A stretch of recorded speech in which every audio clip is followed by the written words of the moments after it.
Merci à tout le monde d'être présent ce soir au Salon Toutla. On a le plaisir ce soir de recevoir Catherine Malabou, que je vais donc présenter brièvement avant de vous laisser la parole.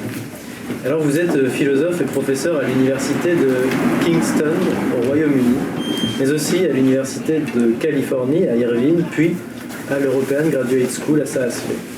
Depuis votre thèse, soutenue en 1994 sous la direction de Jacques Derrida et publiée sous le titre « L'avenir de Hegel, plasticité, temporalité, dialectique » en 1995 chez Vrin, vous poursuivez une œuvre philosophique originale et singulière dont on a pris le plus souvent l'habitude d'en résumer l'unité, un peu simplement parfois, autour du concept de plasticité.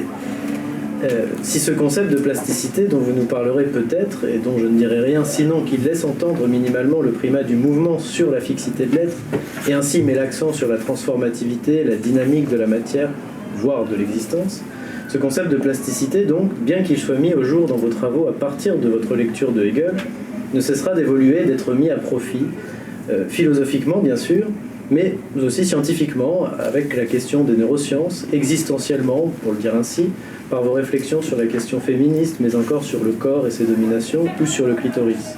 Et plus directement, politiquement, enfin, qu'il s'agisse de la question de l'exclusion, de la domination, et enfin de l'anarchisme.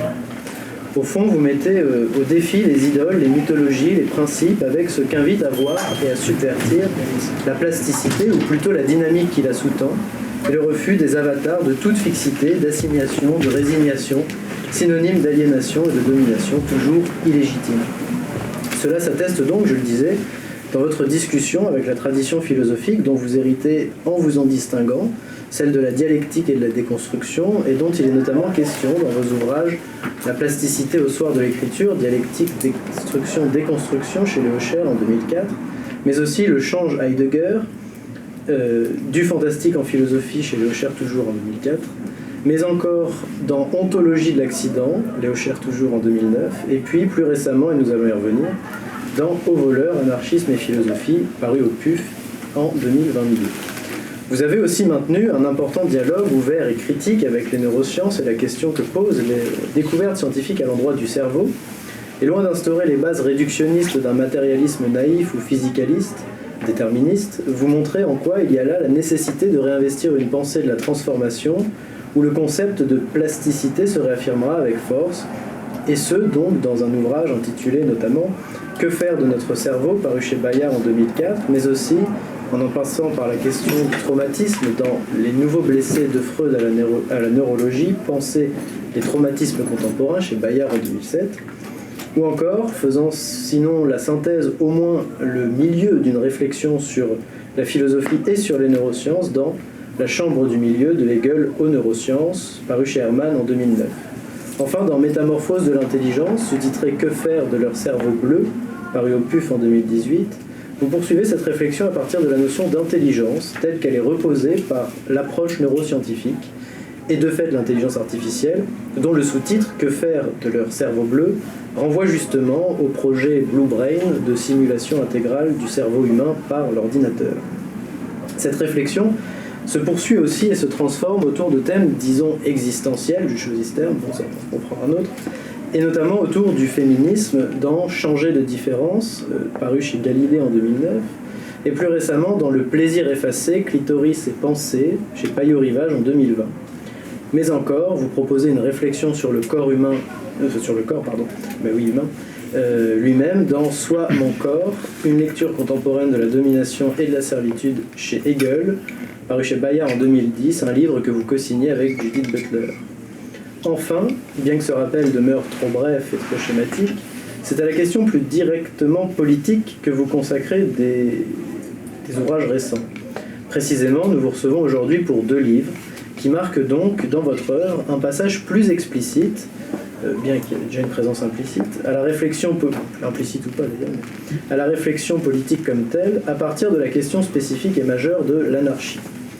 Vous publiez d'abord en 2022, c'est tout récent, Au voleur, anarchie et philosophie, où vous partez au fond d'une interrogation et d'une mise à jour d'une forme de pudeur des philosophes, et notamment 6 figures, ou disons 1 plus 5, Aristote, Schurman, Lévinas, Derrida, Foucault, Agamben, Rancière, figures majeures qui, toutes, ou tous, bien qu'ils mettent et empruntent au cœur de leurs œuvres une conceptualité de l'anarchisme philosophique, se distinguent cependant ou évitent de se revendiquer de l'anarchie politique.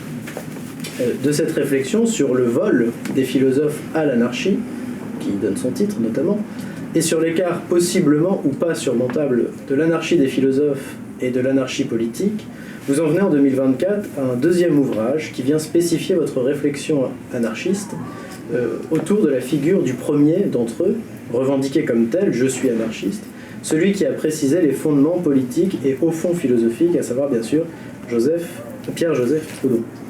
Dans Il n'y a pas eu de révolution, réflexion anarchiste sur la propriété et la condition servile en France, paru chez Rivage en 2024, à partir d'un réinvestissement de qu'est-ce que la propriété de Proudhon, vous interrogez, si je puis dire, l'héritage que nous laisse la Révolution française, en tant qu'elle abolit, certes, les droits féodaux pour instaurer le droit à la propriété, esquissant qu'il ne s'agit pas là d'une révolution, mais d'une continuation de l'ordre servile sous des formes renouvelées.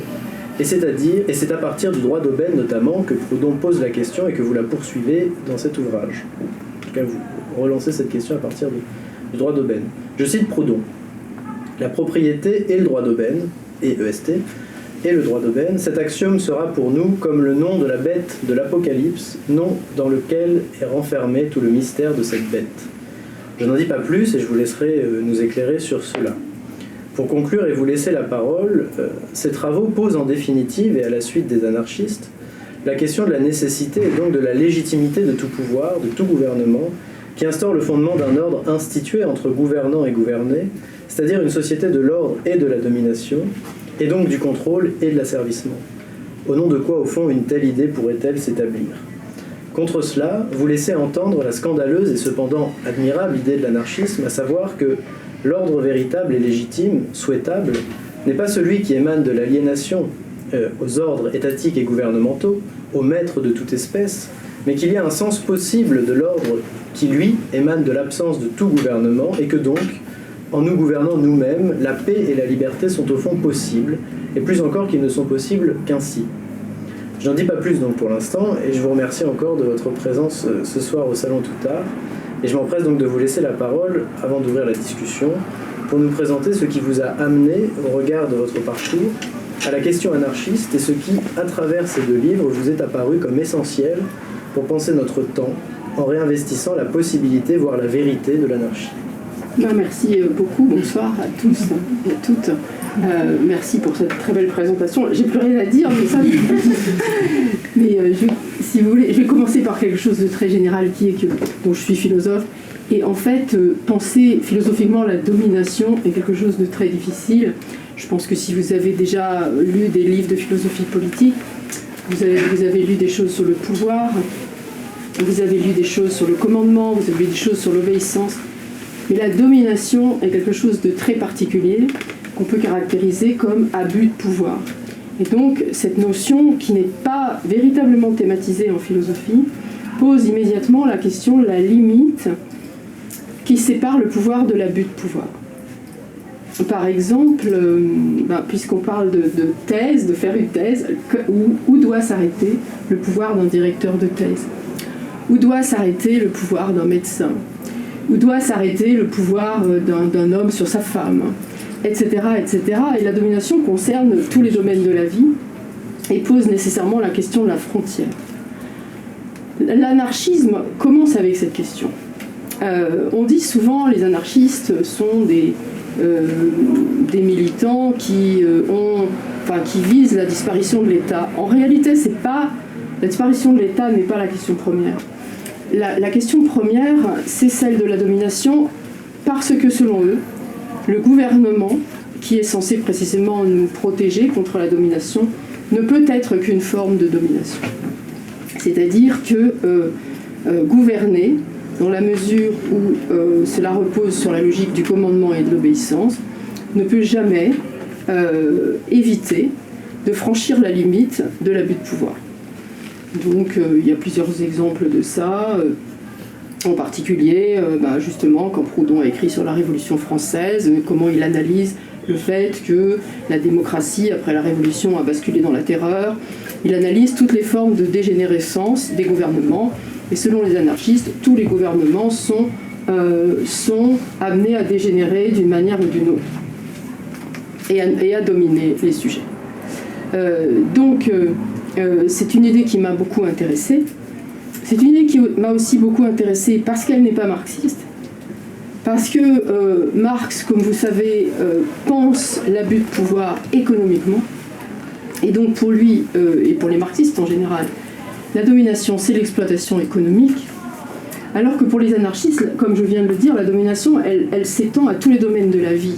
C'est pas seulement économique. Bon. Encore une fois, c'est domestique, c'est intellectuel, c'est sexuel, c'est tout. Voilà. Et donc je me suis intéressée à ça en me demandant si dans mon domaine, en philosophie, il y avait quand même eu des tentatives pour penser ça, pour le penser vraiment, conceptuellement, et pas seulement d'un point de vue militant. Alors, les philosophes que vous avez rappelés, Yorick, effectivement, propose quand même de s'approcher du problème. Donc, en effet, Schurman, Lévinas, Derrida, Agamben, Foucault, Rancière, pour ne citer qu'eux, on reviendra peut-être à Aristote après, ne sont pas marxistes. Et voit, en particulier Foucault, il voit le problème du pouvoir à travers la domination, essentiellement politique plus qu'économique. On pourra détailler, si vous voulez, chaque philosophe, mais Foucault, très très vite, vous le savez sûrement, s'intéresse à la question du gouvernement. Alors il l'appelle gouvernementalité, il y a plusieurs noms qu'il essaye de donner au fil de son œuvre, mais on voit clairement que c'est le problème. Rancière, c'est pareil, etc. Et donc je me suis dit, peut-être en lisant ces philosophes d'une certaine façon, je vais pouvoir constituer une pensée de la domination qui me paraît importante. En plus, en tant que femme, il y avait eu MeToo, etc. Donc je trouvais que c'était une question urgente. Et je me suis aperçue qu'en fait, ces philosophes, oui, c'est vrai, ils approchaient la question, mais au moment ils employaient le mot d'anarchisme et d'anarchie, mais au moment de se déclarer anarchiste, ils faisaient un bond en arrière, en disant on est contre la domination, ils emploient ce concept d'anarchie, mais nous ne sommes pas anarchistes. Et je me suis aperçue qu'au fond, ce qui pêchait dans la philosophie, c'était pas seulement que c'est honteux de se dire anarchiste, même si c'est pas facile quand vous dites qu'est-ce que vous pensez politiquement, je suis anarchiste, bon, il faut l'assumer, hein. Mais je pense que c'est pas seulement ça, c'est que, eh bien, tous les philosophes reculent devant la question d'une vie sans gouvernement. Parce que l'anarchisme, c'est ça, hein, c'est qu'à un moment, on n'a plus de gouvernement, on se gouverne soi-même. Et ça, les philosophes, au dernier moment, si vous voulez, au moment le plus radical, on se dit, ça y est, ils vont franchir le pas. Non. Et il y a une désolidarisation de tous les anarchistes, Bakounine, Proudhon, etc. Donc je me suis demandé pourquoi. Et pourquoi cette dénégation, en fait, hein, pourquoi cette dénégation. Donc ça, c'est la matière du premier livre. De l'autre côté, les anarchistes eux-mêmes manquent de philosophie. Les philosophes manquent d'anarchisme, parce qu'il y a cette résistance à l'idée d'un non-gouvernement, enfin d'une absence de gouvernement, mais les anarchistes revendiquent une sorte de pratique immédiate, si vous voulez, de militantisme immédiat, et disent la théorie, c'est pas pour nous. Et mon livre a été accusé, j'ai eu des critiques du style c'est un anarchisme pour intellectuels, ce que j'assume tout à fait, parce qu'il y a besoin d'une théorie anarchiste, parce que je pense ça très très au sérieux, c'est-à-dire, oui, est-ce que gouvernement et domination, ça veut dire la même chose, et comment, pourquoi, et comment on peut le penser, et qu'est-ce qu'on peut faire. Donc c'était aussi une manière de réagir, en réagissant à ces philosophes, c'était aussi une manière pour moi d'exprimer philosophiquement ce que pourrait être une vie sans gouvernement. Ce que j'ai essayé d'analyser dans le deuxième livre de manière un petit peu plus concrète, si vous voulez, en proposant une nouvelle lecture d'un texte de Proudhon qui est très connu, mais qui, à mon avis, n'a jamais été interprété comme il le fallait. Qu'est-ce que la propriété, hein, un texte... c'est 1824, tout d'un coup j'ai un trou. Oui, 1840, pardon. Voilà. Où vous avez la fameuse déclaration « la propriété c'est le vol ». La propriété c'est le vol, et comme rappelait Yorick, le concept clé de ce livre, c'est le droit d'aubaine. Proudhon dit la propriété est droit d'aubaine parce que c'est le droit du vol. Vous pouvez rappeler ce que c'est que le droit d'aubaine ? Oui. Alors, effectivement, Proudhon définit l'aubaine. L'aubaine, si vous voulez, et je vais revenir à son origine, mais si vous faites une lecture des premiers chapitres du livre, l'aubaine, c'est la plus-value. C'est-à-dire, c'est le fruit du travail collectif qu'empoche le capitaliste en rémunérant les ouvriers individuellement. Il empoche la plus-value, c'est la plus-value. Hein. C'est la manière dont le travail produit de la plus-value, d'où en français, c'est une bonne aubaine. Voilà, c'est une bonne aubaine pour le capitaliste que d'exploiter les ouvriers. Marx l'a compris comme ça, tout le monde l'a compris comme ça, c'est-à-dire la propriété c'est le vol, ça veut dire on vole les ouvriers. Le propriétaire, le capitaliste, vole la plus-value des ouvriers. Et Marx, évidemment, qui a lu Proudhon très sérieusement, au bout d'un moment, ricane. Et évidemment, si on définit la propriété privée uniquement comme vol, ça ne fait pas le poids avec un livre comme Le Capital. C'est clair. Je veux dire, là, on voit la magnifique... le génie de Marx qui va nous montrer quand même que la propriété privée, c'est autre chose que simplement voler les ouvriers, qui a besoin d'une analyse plus précise. Le problème, c'est que le droit d'aubaine, et ça, jamais personne ne l'a développé, et je ne comprends pas pourquoi, était en fait un droit féodal. Proudhon n'a pas inventé ce mot-là, hein. Il n'a pas simplement joué avec le français, à la bonne aubaine, on va exploiter les ouvriers, non.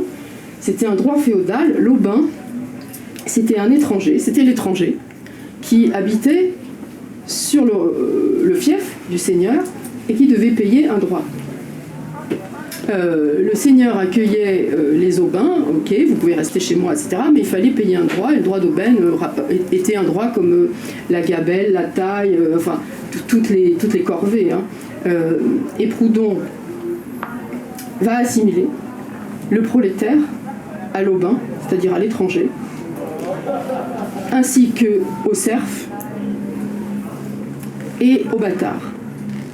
Parce que toutes ces trois catégories étaient considérées comme, dans le droit médiéval, comme des catégories de personnes en incapacité civile, c'est-à-dire, et ça c'est très important, dans l'incapacité d'hériter et de faire un testament. Donc Proudhon, c'est un peu compliqué, mais va prendre l'aubin, l'étendre aux serfs et aux bâtards, pour dire ces gens-là étaient, dans le droit médiéval, des gens qui, en échange de la protection du seigneur, devaient renoncer à leurs biens. Donc à leur mort, tout ce qu'ils possédaient revenait au seigneur. Donc j'ai essayé d'expliquer pourquoi le prolétaire du XIXe siècle pouvait être assimilé à un étranger, à un bâtard ou à un serf, ce qui n'est pas, si vous voulez, correct historiquement. Et en fait, ce que dit Proudhon, c'est que la propriété privée, qu'est-ce que c'est ? C'est l'invention de l'héritage, c'est l'invention de la possibilité de transmettre à ses enfants des biens, ce que la Révolution française présente comme une libération, comme une liberté. Tout le monde peut être propriétaire privé et transmettre à ses enfants. Et Proudhon dit, attention, précisément non, l'héritage est une reconstitution de l'aristocratie. Les prolétaires sont à jamais privés du droit d'hériter. Ils sont donc, comme les étrangers, les bâtards et les serfs de l'Ancien Régime, donc il n'y a pas eu de révolution. Voilà. Donc, si vous voulez, j'ai essayé de montrer que cette privation d'héritage correspondait à une privation de généalogie. Qui ne peut pas hériter n'appartient pas au tissu social, est un étranger d'une certaine manière, et correspondait à la logique de l'héritage, hein, qui est en fait le véritable sens de la propriété privée. Hein. L'invention de la propriété privée qui date de la Révolution, qu'est-ce que c'est ? C'est ça. C'est la possibilité d'hériter et de léguer à ses enfants.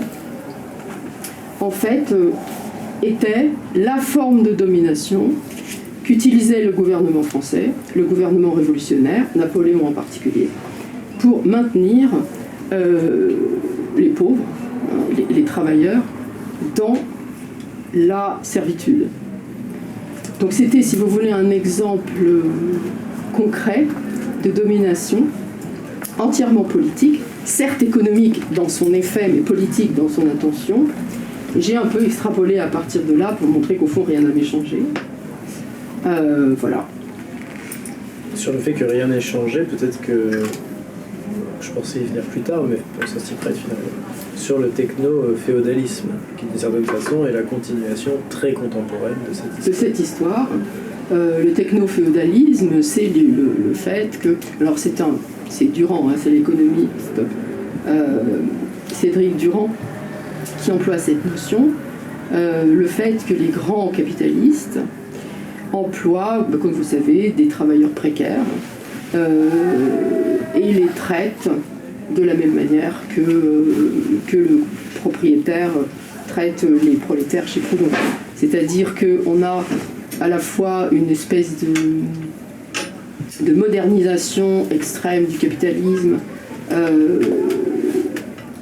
en particulier technologique, parce que tout ça aujourd'hui passe évidemment par la propriété des réseaux et la propriété d'Internet, mais les gens qui travaillent pour ces trusts en fait sont traités exactement de la même façon. En fait, il y a dans votre premier ouvrage Au voleur et dans le second, il y a la question du passage, enfin vous concluez là-dessus, du passage à la question de la domination économique à la domination politique, et c'est ça aussi qui ouvre Au voleur, parce que vous dites, vous commencez en disant les marxistes ont une obsession de l'histoire et les anarchistes ont une obsession de la géographie, d'une certaine manière, et en disant du coup que vous essayez d'ouvrir une voie philosophique qui soit un peu différente de celle qui est ouverte par celle qui a été dominante dans le discours de gauche, qui est celle d'analyse économique et donc l'analyse historique du mouvement des classes sociales.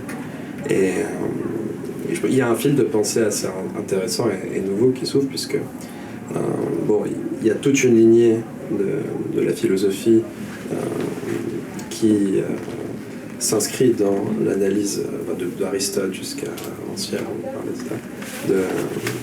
qui s'inscrit, même si elle s'inscrit en déconstruction, s'inscrit par rapport à un cadre d'analyse historique et donc de déconstruction de ce que Heidegger avait appelé l'ontothéologie, etc. Et il me semble que vous faites un pas de côté par rapport à cette ontothéologie, ou cette histoire de l'être, c'est-à-dire de comment est-ce que la vérité ou l'être s'est dévoilé à l'humanité. Et vous proposez plutôt de partir non plus de la question historique, de l'historicité, mais de la question géographique. Et ça, c'était le premier moment qui m'avait vraiment plu et intéressé, parce qu'il y a une forme de radicalité énorme. Et ça m'a rappelé le propos d'Augustin Berck dans Écoumène, qui est un géographe, qui disait qu'il manque à la géographie une ontologie et qu'il manque à l'ontologie une géographie.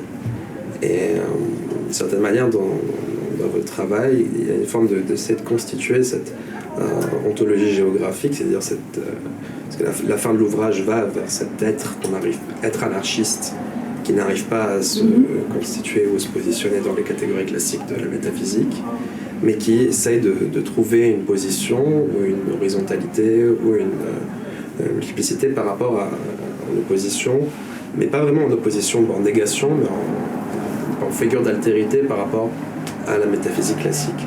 Et donc, est-ce que... Oui, c'est très intéressant. Anarchie, il faut le prendre au sens étymologique. Anarché, c'est-à-dire sans principe. Et sans principe, ça veut dire sans premier. C'est-à-dire, au fond, sans origine. Sans primauté. Sans commencement, sans commandement. L'histoire va rester toujours tributaire, l'explication historique va toujours rester tributaire de la cause. C'est-à-dire qu'en histoire, on cherche la cause, et la cause est un principe.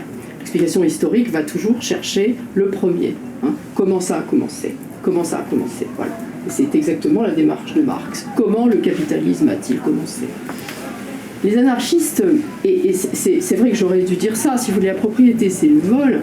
Proudhon veut dire, si on revient au droit médiéval, que en fait les Français ont oublié la féodalité. C'est-à-dire que la Révolution a instauré une forme d'oubli de la féodalité.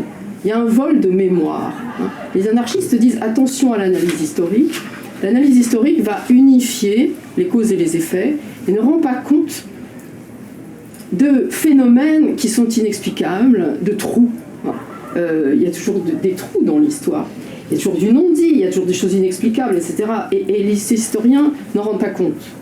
Chez Marx, tout est toujours, c'est compliqué, mais quand même, tout est toujours, c'est la fameuse dialectique, on comprend, il n'y a pas de trou. Proudhon dit, si, il y en a. Et la géographie va être, métaphoriquement, l'espace de réflexion des anarchistes, parce que la géographie, c'est l'étude des reliefs. Donc dans la géographie, vous avez des plaines, mais vous avez aussi des trous, des vallées, des montagnes, et pour eux, c'est ça le sens. C'est-à-dire que, d'abord, beaucoup d'entre eux étaient des géographes, en particulier Élisée Reclus, ils aimaient beaucoup marcher, explorer la terre, etc. Et si vous voulez, métaphoriquement, ou même ontologiquement, la géographie propose un mode d'explication des phénomènes qui admet les irrégularités, qui admet les trous. Et ce thème du vol en est un exemple. On peut pas, en fait, excusez-moi, on peut pas toujours expliquer la domination. C'est ça le problème. C'est ça le problème. C'est ça le grand problème. On peut pas toujours. On comprend pas toujours pourquoi quelqu'un prend le pouvoir sur quelqu'un d'autre. Il faut trouver un moyen de renoncer parfois aux causes et de décrire simplement, de décrire ce qui se passe. C'est très difficile au fond de penser la domination. On peut poser les grandes lois si vous voulez, mais la violence faite aux femmes par exemple, bon on peut l'expliquer par le patriarcat, etc. Mais quand vous prenez les cas particuliers, parfois c'est compliqué. Ou quand un gouvernement tend à dégénérer, etc. Ou comment expliquer la fascination des foules pour le fascisme. C'est pas toujours évident, je veux dire, de trouver les causes, si vous voulez. C'est ce chemin de pensée-là que vous développez qui m'a vraiment beaucoup intéressé à marquer, parce que j'ai l'impression que vous ouvrez disons, au rapport à l'histoire, un nouvel rapport à la négativité, puisqu'il ne s'agit pas de reprendre tout phénomène négatif comme moment d'une dialectique, ou bien juste comme quelque chose qui va être dépassé, qui va être recompris, etc. Ou bien, disons, l'analyse économique qui prend les dominations, qui les inscrit dans un système global qui permet de les penser. Comme vous dites, elle manque cet aspect, disons, ce point d'innommable. On touche par exemple à la dignité. C'est ça, voilà, c'est ça. On touche à la dignité, on touche à la fragilité, on touche à ce que j'appelle le non gouvernable dans les individus. C'est-à-dire, je pense qu'il y a dans les individus, j'ai fait une différence entre non gouvernable et ingouvernable. Je pense qu'il y a chez chacun d'entre nous, et aussi chez les animaux, et chez les plantes, chez tous les vivants, il y a un point d'étrangeté au gouvernement. C'est pas forcément de résistance, mais de quelque chose qui est étranger à ça, qui est étranger à l'obéissance. Par exemple, un animal, on ne peut pas le gouverner, on ne peut que le dominer. On ne peut que l'écraser pour qu'il obéisse. D'une certaine façon, je veux dire, même si on le fait gentiment. Mais gouverner un animal, ça n'a pas de sens. Et je pense qu'il y a chez chacun d'entre nous une zone qui n'est pas concernée par cette logique du gouvernement, du commandement et de l'obéissance. Et c'est celle-là qu'on va dominer. C'est celle-là qu'on va écraser. J'ai parlé de Diogène beaucoup, qui se comparait à un escargot et qui dit à l'empereur, si tu veux, tu peux m'écraser. Voilà, c'est tout ce que tu peux faire. Parce que je suis non gouvernable, donc la seule chose que tu peux faire, si tu peux plus me supporter, c'est de m'écraser. Voilà. Et alors, précisément, j'allais venir à cette question sur la distinction que vous proposez dès le début de l'ouvrage pour ouvrir la discussion entre l'ingouvernable et le non-gouvernable. Prenez la figure de Diogène, mais qu'est-ce qui au fond, bon, bien évidemment c'est tout un programme, mais qu'est-ce qui au fond permettrait, alors vous semblez dire que, dans ça, vous semblez dire qu'au fond il y a du non-gouvernable chez tout vivant, d'une certaine façon. Est-ce que, d'après vous, c'est le même non-gouvernable pour tout vivant, ou alors est-ce que cette non-gouvernementabilité prend des formes particulières, et notamment une forme particulière pour l'humain? Et si oui, comment la comprendre? Et du coup, parce que la comprendre, ça oriente aussi la lutte pour refuser et pour lutter contre les formes de gouvernement, précisément. C'est-à-dire au sens où tout ce qui serait susceptible d'atteindre, bien que ce soit du non-gouvernable radical, le connaître et le comprendre est une manière de pouvoir le repérer tout ce qui viendrait l'annihiler aussi. Alors comment on pourrait définir positivement ce non-gouvernable? Est-ce qu'il y a des pistes? Le non-gouvernable, c'est donc, à mon avis, évidemment qu'il y a des degrés entre les plantes, les animaux, les humains, évidemment, mais c'est tout ce qui dès l'enfance est mise à mal, quoi. Elias Canetti dit dans Masse et Puissance que l'éducation consiste à enfoncer un aiguillon dans l'enfant pour lui apprendre à obéir. On va dire c'est normal, on l'éduque, mais c'est pas si normal que ça.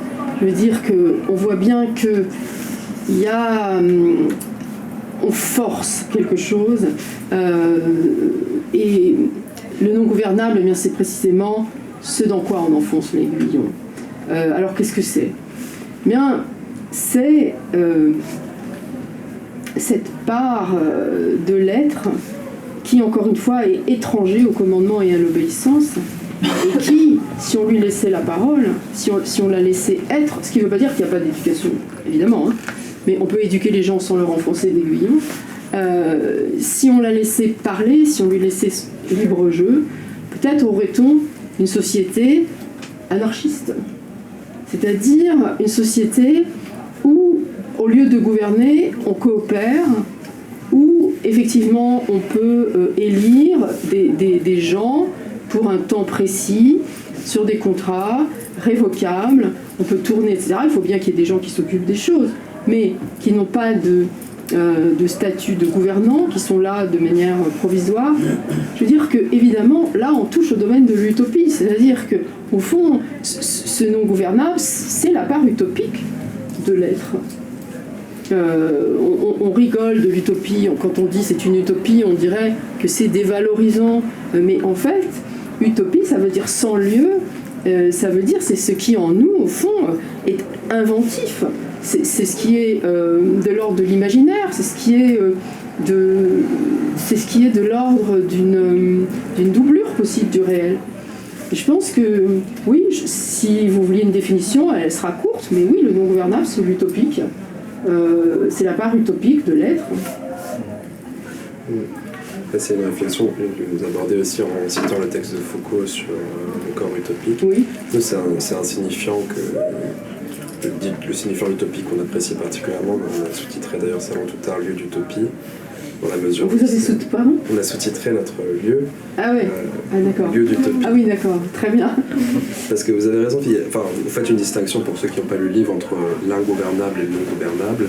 Dans une mesure où il y en a un qui est une résistance par rapport au gouvernement, ce qui peut arriver, les émeutes, les manifestations, l'opposition politique, disons, et ce que vous parlez qui est beaucoup plus intime et qui est un peu étranger à l'histoire, à la dialectique, à toute récupération au fond dans une cause historique ou gouvernementale, et qui est ce sans-lieu à partir duquel on peut imaginer un rapport à l'autre, une entraide, une altérité, etc.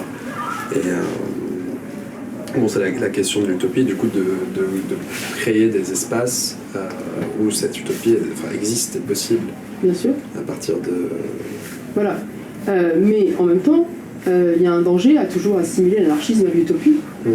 Parce que beaucoup vont en déduire, ah bah oui, donc ça n'existe pas. Donc comme vous dites, il faut penser des utopies concrètes. Hein, les utopies concrètes, je crois que c'est Bloch qui dit ça. Hein, qui a cette expression. On emploie l'expression aussi. Utopie concrète, voilà.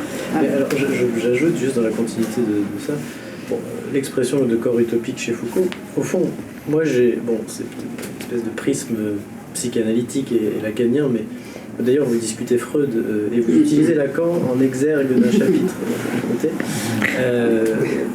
Pas très anarchiste Lacan. Non, mais lui peut-être. Mais la question que je me pose, c'est est-ce que d'une certaine façon, l'utopie c'est le sans-lieu, mais ce sans-lieu me semble aussi, vous parlez de l'enfance, prendre corps, et plutôt être le lieu du corps lui-même, du corps vivant, de nos corps, qui d'ailleurs se manifestent pour partie à travers des symptômes qui ne se soumettent pas à la norme. Les symptômes qu'on a, c'est précisément ceux qui résistent d'une manière ou d'une autre au discours qui n'a pas été complètement admis. Et donc, au fond, la psychanalyse, quand bien même Lacan n'était peut-être pas très anarchiste, révèle par sa pratique, c'est une pratique, qu'il y a du non-gouvernable aussi, c'est ce qu'il a appelé la jouissance. Oui.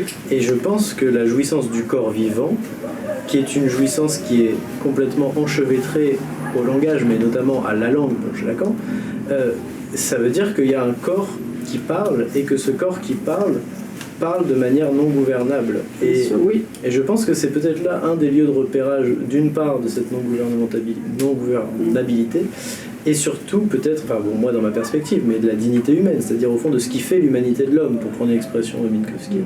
Enfin, c'est une proposition. Alors, vous savez que ça, évidemment, je comprends tout à fait, vous avez raison. Vous savez comment Deleuze a réagi là-dessus. Il a dit oui, en fait, la psychanalyse entend cette part du corps qui veut parler, l'entend en la ramenant au gouvernement. L'homme au loup qui dit « je vois des loups », et Freud lui répondant, et Lacan aussi, « tu vois un loup et c'est le père ». Donc il y aurait un débat là, c'est-à-dire est-ce que la psychanalyse est capable d'accueillir le discours de la multiplicité? Je pense qu'en définitive, il y a la possibilité de penser, et je pense que c'est même ça, Lacan appelle l'envers de la psychanalyse, l'envers de la psychanalyse, c'est le discours du maître. Et précisément, le discours de l'analyste se construit comme opposition au discours du maître. Bien sûr. Et donc peut-être, évidemment, il y a ce ne sont que des hommes. Donc il y a des impensés. Non, mais je pense que Freud est passé très près de définir la psychanalyse par rapport à l'anarchisme. Parce qu'au-delà du principe de plaisir, c'est quand même, au-delà du principe, ça veut dire anarchie. Donc, à un moment, oui, tout à fait. Oui. Bon, indépendamment de ce qui a été posé positivement, je pense qu'en sous-texte, il y a là, et d'ailleurs on le voit bien dans le rejet que le capitalisme a, notamment de la psychanalyse, bien évidemment qu'il y a des maîtres en psychanalyse et qu'il y a même des écoles qui se constituent avec un principe de maître. Mais il y a aussi, dans le cœur même de ce qui se révèle là, indépendamment de la politique analytique ou ces choses-là, je pense que c'est aussi un des lieux qui précisément résiste au pouvoir dans ce que c'est, pas dans comment c'est récupéré par certains. Bien sûr, et surtout qui nous aide à nous en débarrasser, nous en libérer. Oui, bien sûr. Donc, non, mais je suis d'accord, là on pourrait avoir une discussion, mais bien sûr, je suis d'accord avec ça. Oui. Et vous avez justement des pages sur cette question-là parce que bon, il y a, je pense, un constat que si vous êtes là ce soir, la plupart d'entre nous, je pense, partagent le constat de la catastrophe généralisée, écologique, climatique, capitalistique, étatisée, etc. Et la question qu'on se pose, c'est comment réagir face à cette catastrophe. Il y a la question du coup des ingouvernables, dans laquelle je pense il y a beaucoup de gens qui militent, qui sont engagés, qui sont dans cette opposition au système. Et puis il y a la question du non gouvernable que vous évoquez en parlant de la pulsion de mort et de la pulsion de destruction. Mais en même temps, vous dites que parce que l'anarchisme a surtout été lié au terrorisme historiquement, et que le mode d'action privilégié des anarchistes était l'action directe ou le terrorisme, etc. Et vous avez des pages très intéressantes sur cette question-là de la destruction, entre guillemets, destruction qui est constatée par l'anarchisme. Et vous citez une psychanalyste, Salzman, le nom m'échappe, oui, qui expliquait qu'ici il y avait justement une pulsion de destruction qui n'était pas que destructrice et qui ouvrait à autre chose. Alors, face à la catastrophe généralisée, ce qui m'a aussi poussé à écrire Au voleur, c'est que la violence aujourd'hui gouvernementale extrême utilise le langage de l'anarchisme, vous l'aurez remarqué. C'est-à-dire qu'on a aujourd'hui une association, une liaison absolument monstrueuse entre, d'une part, un fascisme, et de l'autre, un discours avec la scie électrique de « on va couper dans le gouvernement ». C'est au nom de la liberté. Donc, au voleur, ça voulait dire aussi que les gouvernants brutaux aujourd'hui volent les idées des anarchistes pour en faire leur propre prétexte à un totalitarisme. L'obsession de Trump, c'est d'en finir avec le gouvernement. C'est ça qui est dingue, c'est ça qui est très perturbant. Et pour moi, c'est ça qui est très difficile à penser, c'est-à-dire, effectivement, comment est-ce qu'on va faire la différence entre destruction et destruction, entre une destruction destructrice et une destruction libératrice. Et je pense que moi, si je m'intéresse à l'anarchisme, c'est que je crois très honnêtement que c'est la seule voie qui soit encore ouverte. La seule voie d'opposition qui soit encore ouverte. Et le problème, c'est que évidemment le capitalisme l'a compris, comme d'habitude, et que Elon Musk dit, moi je suis un anarchiste. Il le dit, je citais, il le dit. Donc si vous voulez, ils ont bien compris que le problème n'était plus le communisme et tout, c'est plus leurs ennemis les communistes. Les ennemis, c'est les intellectuels, c'est tous ceux qui pourraient se reconnaître dans l'anarchisme. Et donc la difficulté, elle est là. C'est-à-dire parce que il ne faut pas se masquer, enfin, il y aura besoin d'une forme de violence, forcément, contre le fascisme, enfin, je ne vois pas comment... comment est-ce qu'on va pouvoir faire la différence, oui, entre destruction et destruction? C'est une vraie question, bien sûr. Oui. Et ce qui est intéressant, c'est... Excusez-moi, quand vous allez assimiler anarchisme, enfin, un petit peu rapidement, anarchisme, terrorisme, action directe, vous faites un peu l'impasse sur... les expériences de Buruti et de Makhno, où il y a eu constitution de sociétés. Oui, mais c'est la deuxième voie, justement, on va y venir, peut-être. Non, bien sûr, je pense que vous ne vouliez pas dire que ça n'était que la seule voie. Pas forcément. C'est vrai qu'on assimile très souvent l'anarchisme à la violence, les black blocs, dans l'esprit des gens, c'est ça. Et justement, dans ce que vous disiez, c'est que cette technique, disons, cette promotion d'un narco-capitalisme qui vous montrait que ce terme est totalement absurde et puis c'est un oxymore en lui-même, c'est ce qui fonctionne. C'est-à-dire, c'est ce qui fonctionne. En réalité, on a un super gouvernement, mais qui utilise le langage du non-gouvernement. On n'a pas besoin, tous ces fonctionnaires, voilà. Oui, vous faites une distinction entre l'anarchisme de fait et l'anarchisme d'éveil, qui peut être éclairé aussi. L'anarchisme d'éveil, c'est ce qu'on appelle l'anarchisme d'éveil, c'est l'anarchisme, on va dire, de gauche, c'est l'anarchisme révolutionnaire. L'anarchisme de fait, c'est la brutalité, voilà, y compris les réseaux, y compris Internet, qui fonctionne effectivement horizontalement. C'est cette espèce de mélange incroyable d'une horizontalité absolue, avec une pyramide, voilà. L'endroit où je voulais venir, c'est que, en tout cas, on a l'impression à vous lire et à regarder aussi la société, il y a des États-Unis d'Amérique jusqu'à ce qui se passe aussi en Syrie, où il y a des prises de pouvoir, en fait, les différents groupes de terroristes arrivent à faire des prises de pouvoir. On a l'impression que partout dans le monde, dans différentes manières, disons les techniques de prise, qu'on dit terroristes, etc., qui visent à provoquer des effets de sidération ou de peur, etc., et tout fonctionne extrêmement bien pour renverser le stade actuel du capitalisme mondial. Et du coup, la question c'est... Vous pensez à quoi, par exemple des techniques de sidération, mais où, par exemple? En Syrie, avec la prise de pouvoir avec... Oui, même en France, c'est-à-dire que...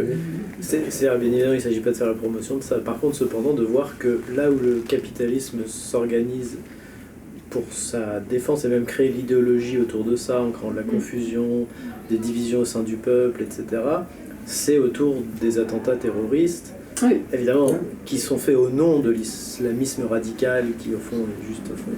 qui est une manière d'hypostasier un principe...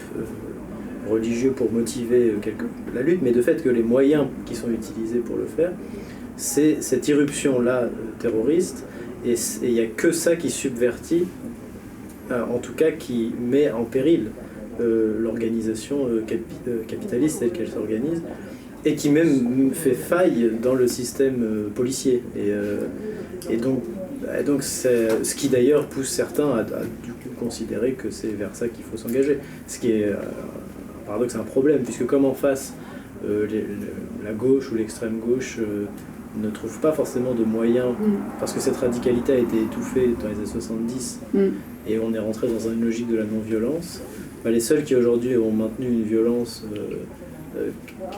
avec l'absence de la peur de mourir, au fond aussi, c'est ça qui vient, eh bien ça crée cette dichotomie-là, et donc la question au fond qui se pose, c'est que faire anarchiste si on n'est pas...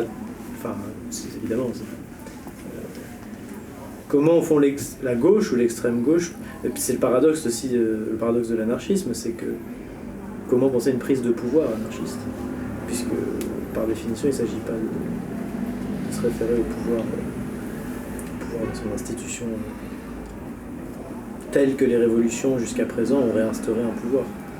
Et donc, il y a à la fois la méthode révolutionnaire et il y a à la fois la manière dont cette méthode s'organise, qui se pose. Oui, mais bon, moi, à mon niveau, c'est pour ça que je tiens tellement à essayer de théoriser la chose. Parce que il faut, c'est aussi une question d'éducation, c'est aussi une question du discours qu'on tient, c'est aussi expliquer quand même ce dont il s'agit. Il est évident qu'il n'y a pas que la violence. Il y a un moment, il va falloir qu'on se prenne en main. Il va falloir de plus en plus d'auto-organisation. Vous voyez, c'est ça. Moi, la seule chose que je peux faire, c'est essayer de théoriser. Parce que les anarchistes, pour aller vite, ceux qui m'ont traité d'intellectuel, etc., ils en sont restés effectivement à la guerre d'Espagne, quoi. Je veux dire, il y a une sorte de... Il y a un besoin de renouvellement. Ils sont technophobes, ils sont tout ce qu'on veut. Voilà, il y a une sorte d'empoussièrement de la chose, parce que plus personne ne pense ça, au fond. Et les seuls qui font effectivement quelque chose, c'est les soulèvements de la terre, comme vous avez dit, c'est ce genre d'action. Mais je pense que si on avait... moi c'est tout ce que je peux proposer à mon niveau, une théorisation, si les gens comprenaient qu'il faut s'organiser, qu'il faut essayer d'inventer des collectifs de plus en plus... Bon, voilà. Hein. Il n'y a pas que... Oui, c'est la lutte spontanée, disons, aussi. C'est ça. L'extrême gauche, aujourd'hui, est bien loin de ça. Enfin, à mon avis. Hein, on a encore le vieil imaginaire communiste qui traîne. Mais alors, sur moi, ça m'intéresse pas du tout. Sur la question des gilets jaunes, si on ouvre... Ouais. On a eu un mouvement spontané qui a refusé d'avoir des chefs. Ouais. Bon, il y en a quand même quelques-uns qui sont apparus, mais on a aussi vu... Alors, est-ce que c'était lié à la nature de la mobilisation qui peut-être n'était pas vraiment lié à une forme de principe utopique, mais plutôt quand même économique. Une défense d'intérêt. Voilà. Oui. Bon. Peut-être c'est ça la raison de l'échec, peut-être que c'est la source même de la lutte. Mais bon, en tout cas, on pourrait dire que là, il y avait quelque chose d'anarchiste qui a échoué et qui même a été récupéré et qui même a dévié dans une forme de trumpisme d'une certaine façon. Voilà. En tout cas, moi j'ai entendu, je me souviens à la Sorbonne, à l'époque, il y avait des marxistes durs qui, quand je leur avais dit que j'allais manifester avec les Gilets jaunes, ils m'ont traité de fasciste. Mais oui, voilà. Alors c'était au tout début du mouvement, oui, mais je vois voilà. bien. Et donc du coup, je comprenais pas trop à l'époque, bon, je comprends très bien, mais donc, bon, est-ce que d'une certaine façon, on pourrait conclure que c'est la raison de... Mais vous savez, ça existe dans tous les mouvements politiques. Évidemment, on va le dire des anarchistes, voyez, regardez comme ils sont devenus, c'était des beaufs, en fait, donnez-moi un exemple de mouvement politique qui n'a pas dégénéré, où les gens ne sont pas, vous voyez, il n'y a pas eu de fascistes chez les communistes, il n'y a pas eu de... Vous voyez, c'est-à-dire pourquoi est-ce qu'on va stigmatiser certains plus que d'autres. Le problème de la dégénérescence, il se pose tout le temps, partout. Oui, et de la récupération. Et de la récupération. Mais moi, c'est ce que je voulais dire tout à l'heure, c'était, pour m'expliquer, c'était pas du tout une défense, c'était que le capitalisme, justement, avait récupéré les modes d'action, disons, qui visaient à créer de la sidération et de la terreur, etc. Et que c'était sur quoi il faisait profit. Et il y a une discussion qu'il y avait eu à l'époque avec notre Baudrillard, qui est un peu absent, mais dont vous vous ramenez un peu par le biais de Derrida. Ils avaient discuté sur la question de... Parce que Baudrillard pensait que le terrorisme était une manière de prendre souveraineté, de reprendre la souveraineté sur un corps particulier, de faire une prise d'otage, c'est ce qui permettait de réexercer de la souveraineté là où la souveraineté n'existait plus. Et vous faites une analyse de ça dans le livre, à partir plutôt de Derrida et de son rapport à cette modalité d'organisation. Et bon, ça rejoint la question de la souveraineté du gouvernement et ce que vous expliquez. Mais il semble que, d'une certaine manière, la prise de pouvoir anarchiste implique une forme d'organisation qui peut tomber dans la dégénérescence, etc.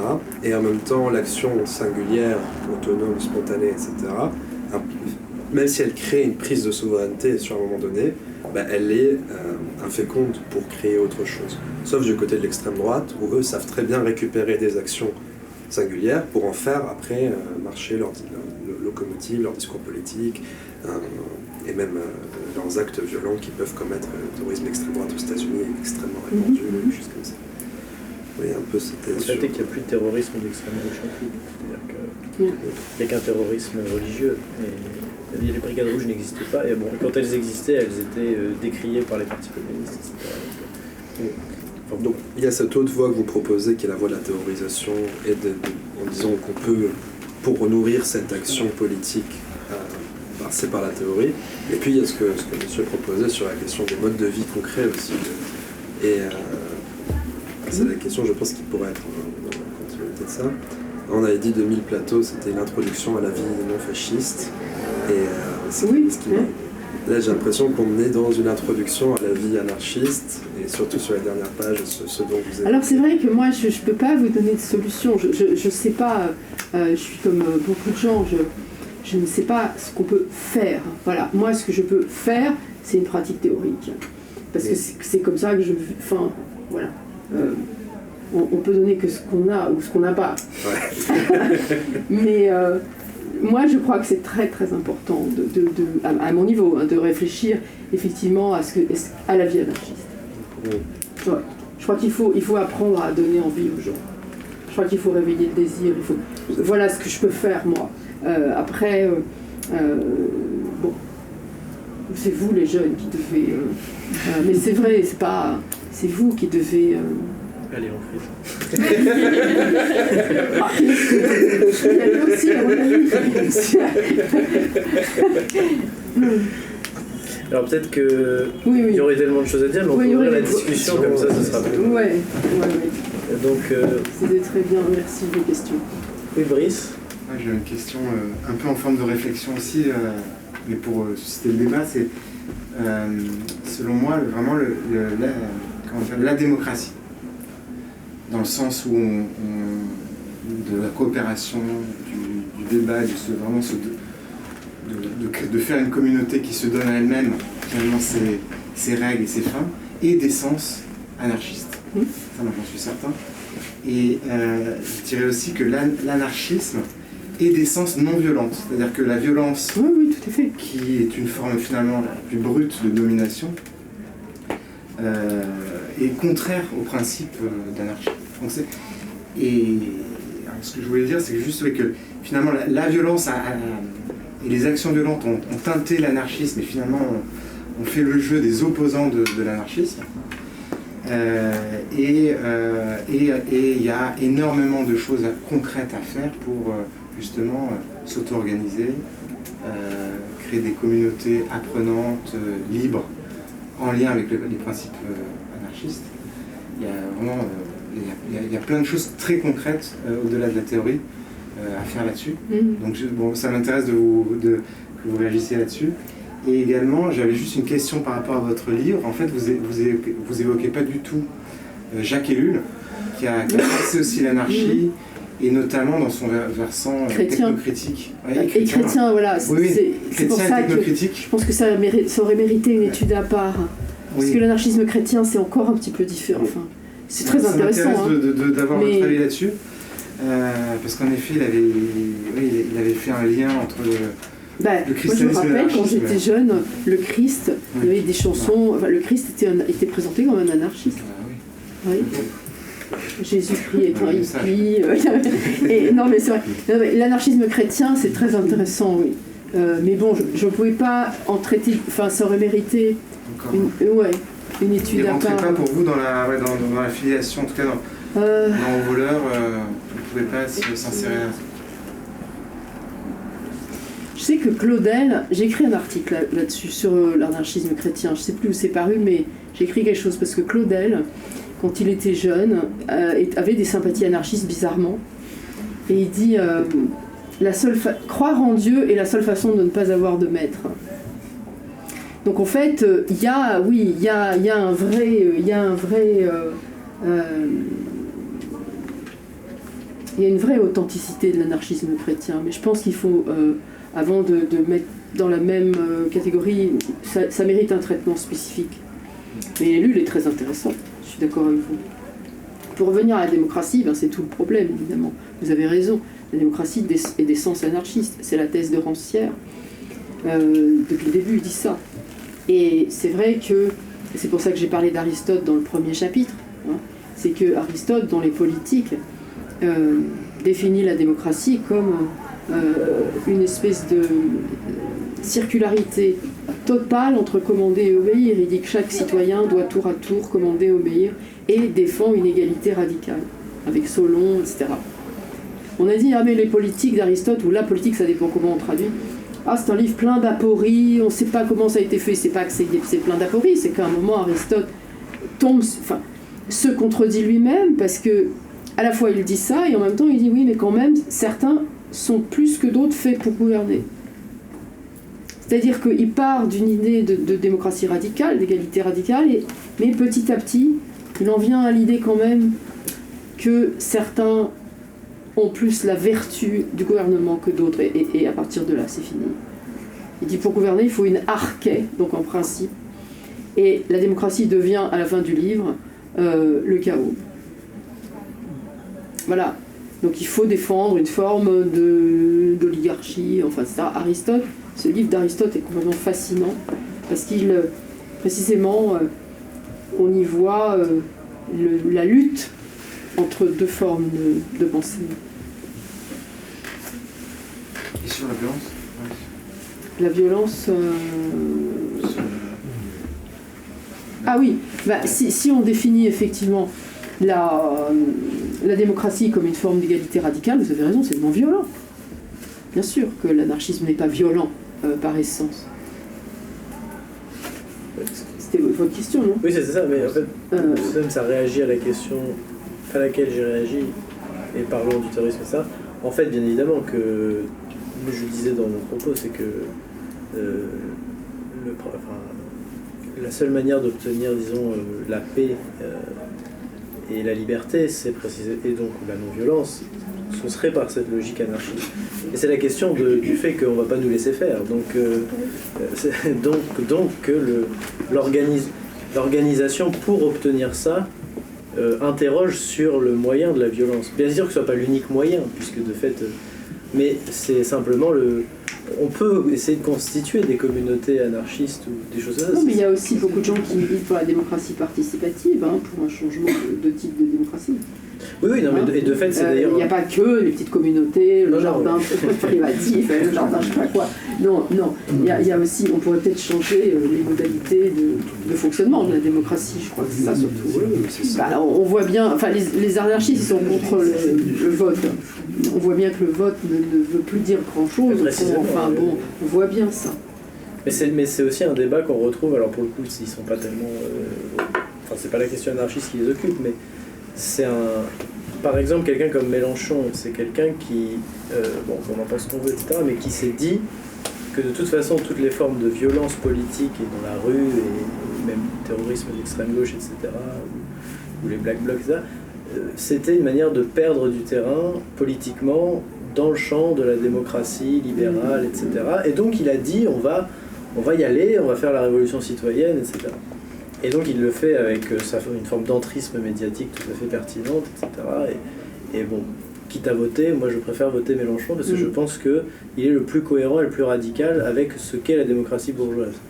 Mais bon, la question se pose quand même de savoir si, une fois que l'élection a eu lieu et une fois qu'on a gagné, c'est-à-dire que quelqu'un qui veut tenter un programme qui tend vers quelque chose comme ça, on voit bien qu'on ne nous laisse pas gagner. Oui, c'est ça. Et donc il y a eu un refus de l'élection. Oui. Voilà. Et donc est-ce que si quelqu'un comme Mélenchon ou un autre, peu importe, gagne par les urnes, on va pas expliquer qu'en fait ça va pas, ou est-ce que c'est ça? Et c'est la question du Salvatore Allende, etc. Il y a eu ça déjà dans les années 70. Les Américains n'ont pas laissé gagner. Donc voilà. Donc c'est une vraie question de savoir si on continue de croire au mythe de la non-violence, ce qui ne veut pas dire soyons violents et ayons tout ce qu'il faut pour... Voilà. Mais quand même d'être vigilant sur le fait que on peut sur la violence des autres. Voilà, on subit la violence du capitalisme. Voilà. Donc il faut quand même avoir ça en tête pour savoir comment... Évidemment, je suis tout à fait d'accord. C'est pour m'expliquer. D'autres questions? On va peut-être pas susciter des réactions. Oui. Il y a... Qui a demandé en premier? Allez-y. Vous avez parlé du fond de non-gouvernabilité qui est au fond de chaque individu et qui serait une source d'espoir. Mais vous avez parlé aussi un peu du mystère de la domination et aussi ce terrible goût de la servitude que l'on voit à l'œuvre un petit peu partout, notamment dans les phénomènes de fascisme, parce que être anarchiste, ça veut dire être extrêmement responsable. Tout le contraire de ce que le capitalisme, dans sa version surtout Internet et moderne, cherche à... Oui, bien sûr, je suis tout à fait d'accord. À éradiquer. Bien sûr. Donc il y a peut-être aussi quelque chose à voir de ce côté-là. Et je pense que le côté séduisant de l'anarcho-trumpisme, là, c'est que justement, les gens, on leur dit, laissez parler vos passions, vos désirs immédiats. En fait, c'est vraiment un détournement de tout ce qu'il y a de positif, justement, dans ce côté vivant. Et puis on se charge du fardeau du pouvoir et de la responsabilité. C'est tout à fait juste, c'est parfait, bien sûr. Bien sûr. Mais l'amour de l'asservissement, ça fait partie de la logique de la domination. Parce que la domination, c'est pas seulement dominer quelqu'un, c'est aussi que celui ou celle qui est dominé aime ça. C'est compliqué. Enfin, c'est des deux. Voilà, tout à fait. Je suis tout à fait d'accord avec vous, et c'est une déresponsabilisation, absolument. Absolument. Et donc, comment est-ce qu'on va faire aimer aux gens la liberté et la responsabilité? Parce que ça va échouer. Regardez comme ça échoue déjà Wall Street, Davis, les gens, déjà la vie a augmenté, ils vont échouer. Je pense. Ils vont dans le mur. Enfin, comment voulez-vous que ça tienne 5 minutes?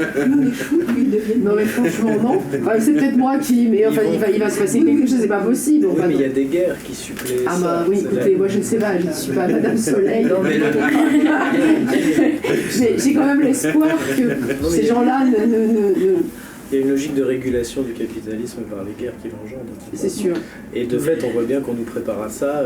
Là, c'est actuellement les médias. Ah ben ça, évidemment. Donc voilà, donc on va nous prendre nos épargnes, on va créer des épargnes pour financer la guerre, on va donner notre pompe nucléaire, etc. Donc c'est une manière aussi de détourner le problème économique dans la nationalisation. Bien sûr, mais puisqu'on parlait de la guerre d'Espagne, les anarchistes, il faut que vous regardiez les documentaires de Tancred Ramonet sur l'histoire de l'anarchisme. C'était des mouvements énormes. Et ils ont fait des guerres dans la guerre. Voilà. Pas uniquement, il y a la Makhnovchine aussi. En Ukraine, le fond profondément la culture anarchiste en Ukraine qui explique les succès extraordinaires, puisqu'ils sont en train d'abattre l'Empire russe, à mon avis. Donc la créativité, l'intelligence, puisqu'ils ont créé la guerre moderne. Et c'est vraiment, ça s'est fait vraiment en interne. Ils ont complètement inventé, face à tous les penseurs de la violence, de la polémologie, ils ont inventé et ils ont posé. Donc je voulais simplement, ici on est proche de l'Espagne, je voulais juste rappeler un petit peu la présence de la Makhnovchine, et qui, à mon avis, est un petit peu souterraine dans le... Alors, ce que je voulais, pour suivre un petit peu ce que mon ami a dit ici, je voudrais vraiment retourner la perspective, puisque il y a sans arrêt, on se pose le problème du pouvoir, de l'organisation du pouvoir, et en fait, moi, mon expérience, ce que j'ai toujours vu, ce que je continue à voir en permanence, c'est le goût pour la servitude. Et je lis ça avec cette histoire le révolutionnaire qui disait l'idée neuve c'est le bonheur. Enfin voilà. Ça juste. Et ce que je ressens, c'est que les gens ne veulent pas de la liberté. Les gens haïssent la liberté. Ouais, enfin, Et parce que ils ont le bonheur, ils recherchent le bonheur, la tranquillité. ouais. Et ce qu'on leur offre, ce que le pouvoir, la domination leur offre, c'est la possibilité d'avoir justement ce bonheur personnel, en les déchargeant de la terrible charge de décider, de choisir, de réfléchir. Donc faire aimer aux gens l'anarchie, c'est clairement, d'une certaine manière, les rendre adultes, les faire passer d'un domaine... Mais il y avait quelqu'un, moi, que j'aimais beaucoup, qui était Sartre. Quand j'étais jeune, il était évidemment très écouté. Et ce que j'admire beaucoup chez Sartre, qui s'est dit anarchiste toute sa vie, hein, c'est qu'il était arrivé à faire passer l'amour de la liberté dans ses romans. Enfin, c'était l'existentialisme. Hein, et c'était quelqu'un qui a réussi l'incroyable pari de faire aimer la liberté à travers la philosophie et de manière très populaire. Donc moi, plus ça va et plus je retrouve mon amour ancien, parce que quand j'étais très jeune, j'adorais Sartre, et puis après je me suis dit non, c'est pas... Et puis, parce qu'il a réussi ça, ce que vous dites, c'est-à-dire que les auditeurs de Sartre étaient finalement convaincus de cet amour de la liberté. Enfin bon, là, j'avais une... Oui, moi je vais essayer de retrouver le fil après. Excusez-moi, parce qu'en fait, pas de problème, pas de problème. elle avait demandé la parole. C'était... Oui, pas de souci, c'est que la discussion avance. Oui, en fait, de façon un peu surprenante, j'ai l'impression que dans les discussions qu'on a là ensemble, il y a une espèce de retour à l'idéalisme d'une certaine manière, puisque voilà, on se pose la question de si on abat les gouvernements, qu'est-ce que... Et d'une certaine... Et voilà, le constat de les gens ne veulent pas être libres, de revenir à ce que les gens veulent, à leurs idéaux, etc. Et surprenamment, dans cette réflexion, j'ai l'impression qu'on perd la question de la domination, justement. Pourquoi ? Parce que justement, toute la réflexion autour de la domination et des structures de pouvoir nous indique que ce qui est important, c'est pas ce que les gens veulent ou ce qu'ils voudraient, c'est ce qu'ils vivent et dans quelle structure ils existent, et comment combattre ces structures, et que tout ça est une question de rapport de force, et que si on aspire à la liberté, on se heurte à la liberté de notre ennemi qui est notre dominateur, etc., etc. Et donc, de façon plus conceptuelle, j'ai l'impression que ce paradoxe, il se retrouve dans la distinction que vous semblez faire entre l'ingouvernementabilité et la résistance, comme deux choses différentes qui ne seraient pas du même ordre. Et je pense que là, il y a quelque chose qui a à voir avec ce retour d'un idéalisme, puisque par exemple, en vous écoutant, moi j'ai pensé à Sartre évidemment immédiatement, à cette liberté de négation, de ne pas être, de se libérer de l'être. Et ça m'a rappelé un souvenir très, très poignant que j'ai eu au moment de... Bon, je vais aller sur un terrain sensible, mais au moment des attaques du 7 octobre, c'est quelque chose qui m'est apparu dans la nuit, donc j'étais extrêmement bouleversée par ces images, etc. Et j'ai eu cette réflexion de me dire, ce geste, ce terrorisme anticolonial, c'est la négation extrême, c'est la fin c'est l'extrême auquel est poussé un peuple dans une situation de domination qui est la violence, certes, mais qui est aussi, ce dont vous parlez, de l'ingouvernementabilité. Et donc, sur ce point-là, je ne sais pas si vous voyez où je veux en venir, mais est-ce qu'on peut vraiment séparer le terrain ontologique du non-être, de la négation, de l'acte politique? Dans un contexte colonial, c'est très frappant puisque ça vient directement annihiler cette liberté. Vous voyez ce que je veux dire ? Et du coup, sur l'aspect plus politique et idéaliste que je semble diagnostiquer dans la discussion. Oui, c'est très intéressant. Mais c'est difficile ce que vous demandez. Mais oui, si on revient à Sartre, quand il dit la difficulté c'est d'être libre, c'est la plus grande difficulté. Pourquoi, au fond C'est parce que, autrefois, on expliquait les catastrophes par des raisons divines. Si vous regardez le tremblement de terre de Lisbonne, Voltaire dit c'est Dieu. Et ce que nous dit Sartre, c'est que désormais l'humanité est la seule responsable des catastrophes. Il n'y a plus aucun moyen d'invoquer la punition divine. Voilà. La liberté, c'est difficile parce que nous sommes précisément, comme vous disiez, responsables de nos actes, c'est-à-dire aussi du terrorisme, de la violence. Voilà. Donc, si vous voulez, la difficulté, c'est effectivement de rester idéaliste, c'est-à-dire d'avoir cette vision, on va dire pour aller vite, positive de la liberté et émancipatrice, tout en sachant que la liberté, ça peut vouloir dire aussi créer des catastrophes. C'est dans cette problématique que nous met Sartre. La liberté est difficile quand il dit c'est une question de choix. Choix entre quoi et quoi? Choix entre penser la liberté comme ouverture ou penser la liberté comme punition, comme violence, comme destruction. Vous voyez? Donc, effectivement, on va s'engager entre les deux une dialectique. Donc c'est bien un choix de votre part de revenir à l'idéalisme contre un bien sûr. Ça, je pense qu'effectivement, Sartre a raison de dire la liberté, ça se choisit. Oui. Parce qu'on ne peut pas incriminer personne, on ne peut plus incriminer personne d'autre que nous. Oui, parce qu'il dit, c'est aussi que ça ne choisit pas, justement. C'est la condition humaine, c'est d'être libre. Et pour ça, je oui, ben voilà, si vous voulez, c'est la même chose, ça revient au même. Ça revient au même. Dire la condition humaine, c'est d'être libre, on ne peut pas faire autrement que d'être libre, c'est parce qu'on ne peut plus accuser les puissances surnaturelles. Bon, enfin. Grande réflexion aussi chez Sartre sur la violence, d'ailleurs, politique. Hein. Oui, oui. Mais enfin, bon. Je pense pas, juste parce que je sais pas si ça recoupe, mais moi j'aime pas qu'on dise les gens veulent pas. Bon, non, c'est pas ce que les gens veulent. Non, mais bien sûr, mais par contre, j'irais à dire, encore une fois, ontologique, c'était les conditions matérielles qui créent une certaine. Non, mais je suis.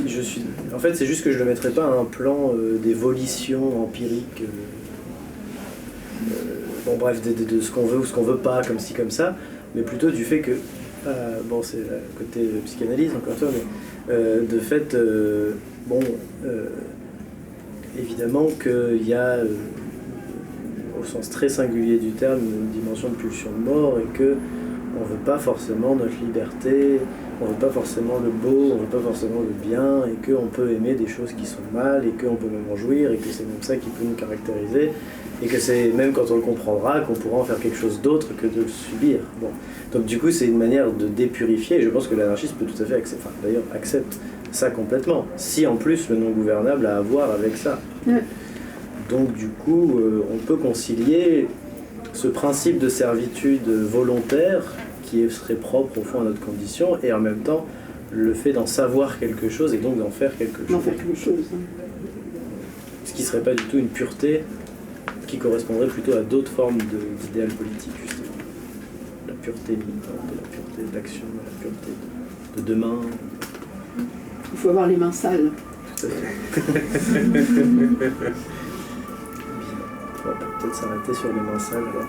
Une dernière question, allez, une dernière question. Ça a mis la pression. Qui veut se salir les mains?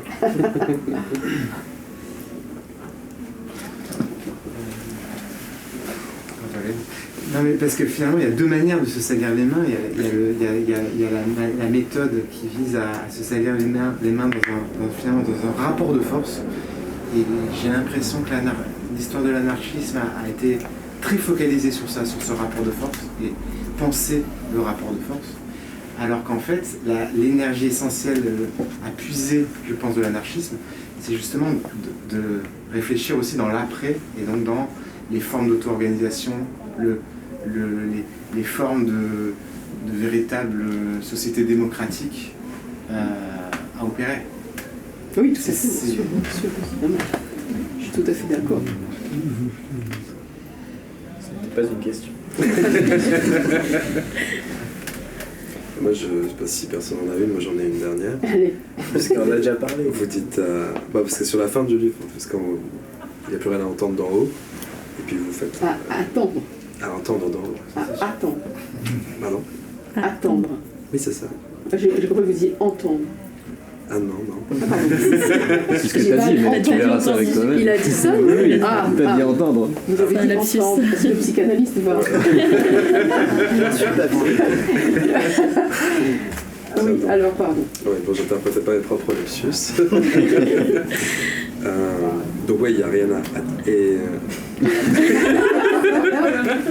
Non, le livre se termine par « Il n'y a plus rien à attendre d'en haut ». Ouais, voilà. C'est ça. D'habitude, on entend. On entend. Là, j'ose plus parler. Oh là là.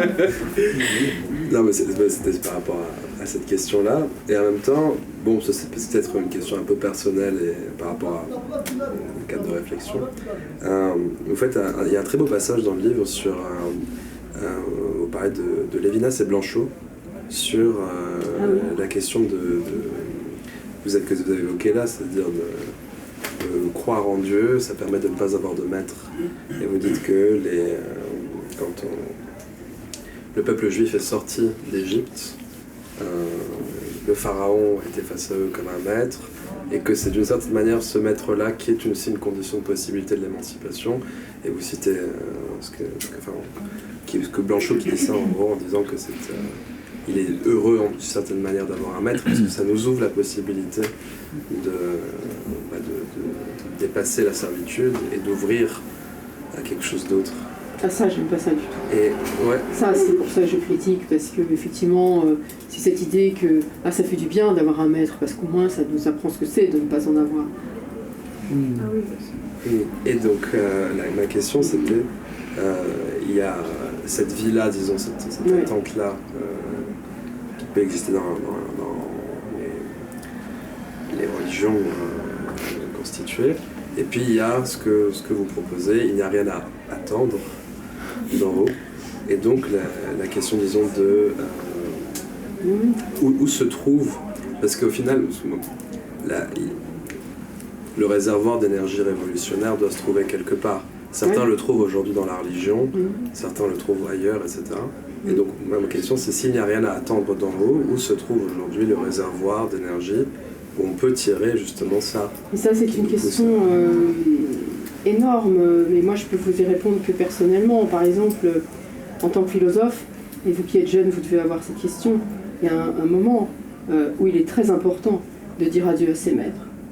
Ça c'est extrêmement important.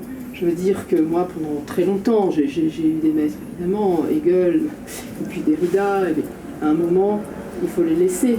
Et alors, où est-ce qu'on trouve l'énergie de ça? Et bien maintenant, on va revenir au même problème, la liberté. C'est-à-dire, à un moment, il est très important de payer sa dette au maître, de reconnaître, mais de partir. Et je ne vois pas pourquoi il n'en serait pas de même pour les peuples. C'est pas seulement une histoire individuelle. Vous voyez, c'est qu'à un moment, il faut dire au revoir au maître. Violemment ou pas. Il faut savoir aussi pourquoi on dit au revoir au maître. C'est-à-dire, c'est aussi une question. C'est parce que si on veut dire au revoir à un maître, mais après on ne sait pas ce qui finalement nous pousse, c'est un peu compliqué. Et du coup, je me dis pour le peuple aujourd'hui, il faut quand même lui trouver quelque chose qui lui pousse à dire au revoir au maître. Donc si c'est pas dans Dieu, c'est dans quoi? Ou alors c'est dans chacun de nous par rapport à nos vies personnelles. Mais du coup pour un peuple entier c'est quand même assez complexe, je trouve. C'est intéressant, je suis assez d'accord. Non, c'est tout à fait, oui, c'est tout à fait intéressant, bien sûr. C'est vrai que là on est dans une époque où on a l'impression qu'il n'y aurait pas de raison de dire au revoir au maître. Il n'y aurait pas de raison, on ne trouverait pas la raison. Mais en fait, il y a toutes les raisons. Il y a toutes les raisons.